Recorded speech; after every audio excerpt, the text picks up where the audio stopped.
Welcome to another exciting episode of the $1 Million Peddlers. I'm Papergoy. And I'm Mr. Magazine. And today, Mr. Magazine, I'm going to ask you a question, which usually makes the shows go better. Yeah. No, I don't know what that is in your head. Wow. Nice. I would tell you about HIPAA. You understand. Sure.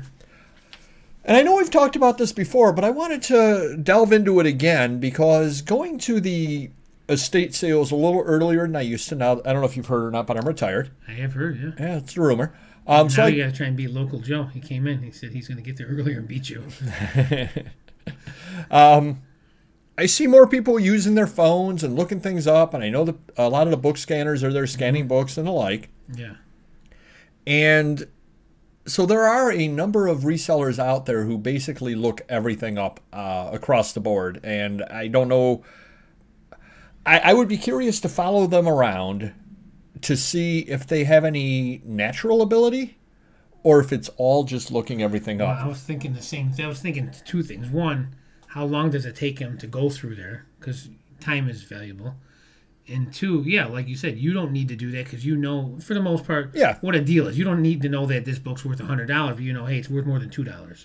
You know, where they're scanning every single thing and wasting their time with everything because they don't know books. They just know what the little scanner's going to tell them it sells for, you know.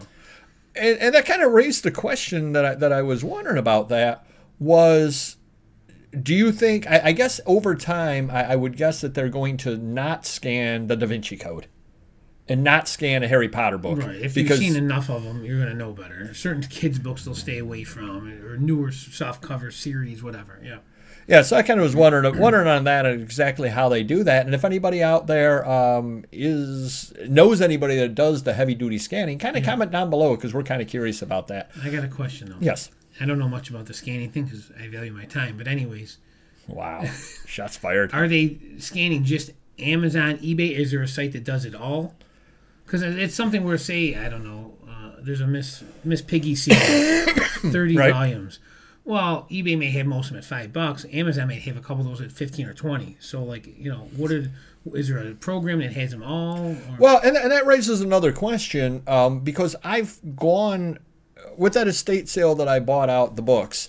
There were a few books in there that were scannable that came up with some decent prices on them, talking $75 prices. Yeah.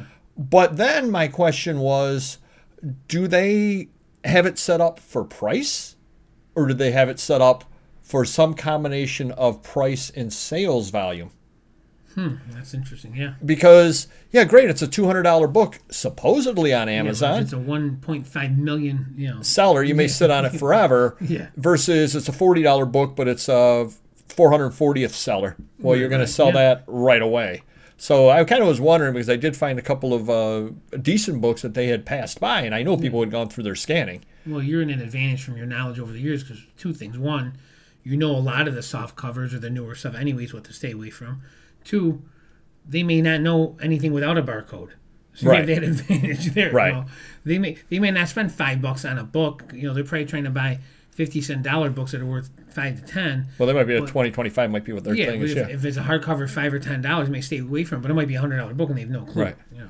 And they're not going to type every that they're not going to do. No. And I guess the other advantage that I have is the fact that I am set up for long tail selling.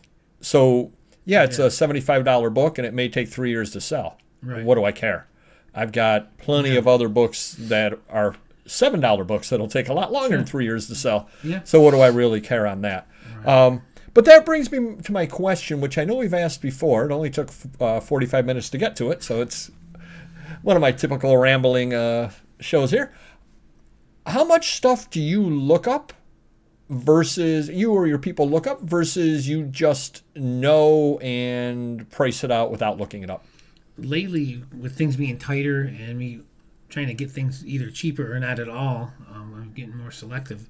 I've kind of been winging it. There's really not much to look up. You know, for example, a guy had Funkos, and he had 50 of them, and he wanted $5 a piece. $5 a piece isn't bad. I'm sure there's gonna be some better ones in there that are worth $10, $20. I've dealt with them before, but I told him, I go, you know what? Things are tight. I can do $4 a piece. I know I'm not gonna lose out. Usually, even on Amazon, $10 is probably the cheapest you're gonna find. You know, and they weren't garbage ones; they were superhero ones. I knew they were gonna sell for 10 or more. So why look up, you know, 5 or 10 of them? Because normally I would ask them, hey, what are your top 5 most valuable ones? I looked them up and base it off that. I just said, you know, $4 across the board. He was happy, done deal. You know, unless it's something that's really good. You know, guys have been bringing in sets of baseball cards. A lot of that stuff I know already, but again, I'm not lowballing, but I'm offering a little less than I normally would because one, I know they're either going to counter, you know, or I really don't need it that badly where I'm going to pay 50%. You know, a guy came in with some new cards the other day. You know, he claimed they were hot cards and they were worth $1,200, and he wanted like $7. You know, yeah, some card guys may pay $7 because they're going to flip them and make, you know, 10-20% on the flip, and they have buyers. That's not me. And then he went down to $500. I go, honestly, not even at $500. I go, I don't get full price, and they're not going to long tail, but I'm not going to flip them tomorrow. I'm like, you know, and by the time I sell them in a year, they may be worth even less. You know? Right, so right. Too volatile, I stayed away from it. You know. So. Well, the reason why I want to bring this up is because a lot of times, a lot of my whatnot auctions literally have books or things like that that I've not looked up at all. I know I'm into them absolutely right. Yeah. And, you know, hopefully the people going to the sales are looking them up. So if it is a $60 book, hopefully 2 people have looked it up, and it goes for $15, $20, $25. But ultimately, I have $1 into it. Right. What do I care? I know it's a better book, and I know that I can continue to buy things in volume. I don't have the time to look up every single item that comes through the door. Right. I know that if I'm buying, you know, 100 books from you for $50, and I sell them on whatnot for $3 each starting, I made money. Yeah. And, you know, maybe I'll pull a couple of books out that I don't think are right for whatnot. Like, for instance, if you had some bizarre German language book or something like that, okay, maybe there isn't, maybe nobody on whatnot would want that. Right. You know, so maybe that one I would list somewhere else. But generally speaking, yeah, I'll just throw them all over there, and I don't care. And am I leaving money on the table? Certainly. Most certainly I am. Right. But my time has some level of value as well, just like with the people that are sitting there scanning every single item.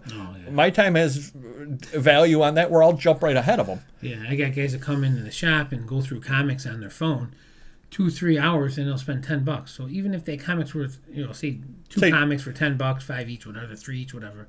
Even if they're worth $50, is it really worth your time for 2-3 hours?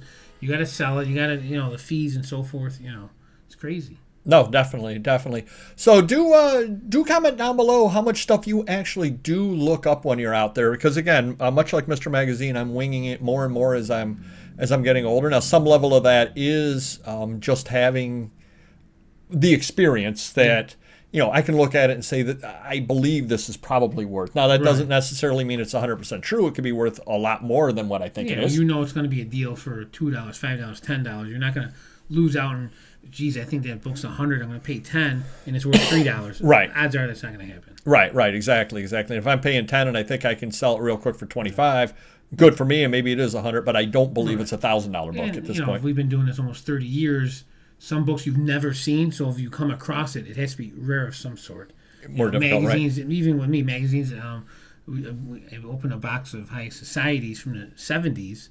Some I've never seen before. 14 hours later, you're done looking. Exactly. But the point being is there was issues that I have probably 10,000 high societies in inventory. Some I've never seen or have only seen 1 or 2. So I know those are better regardless, and I'm going to charge more for them. Right. Yep. That makes complete sense. All right, do hit the like button if you could, and we will see you next video. Take care. Bye-bye.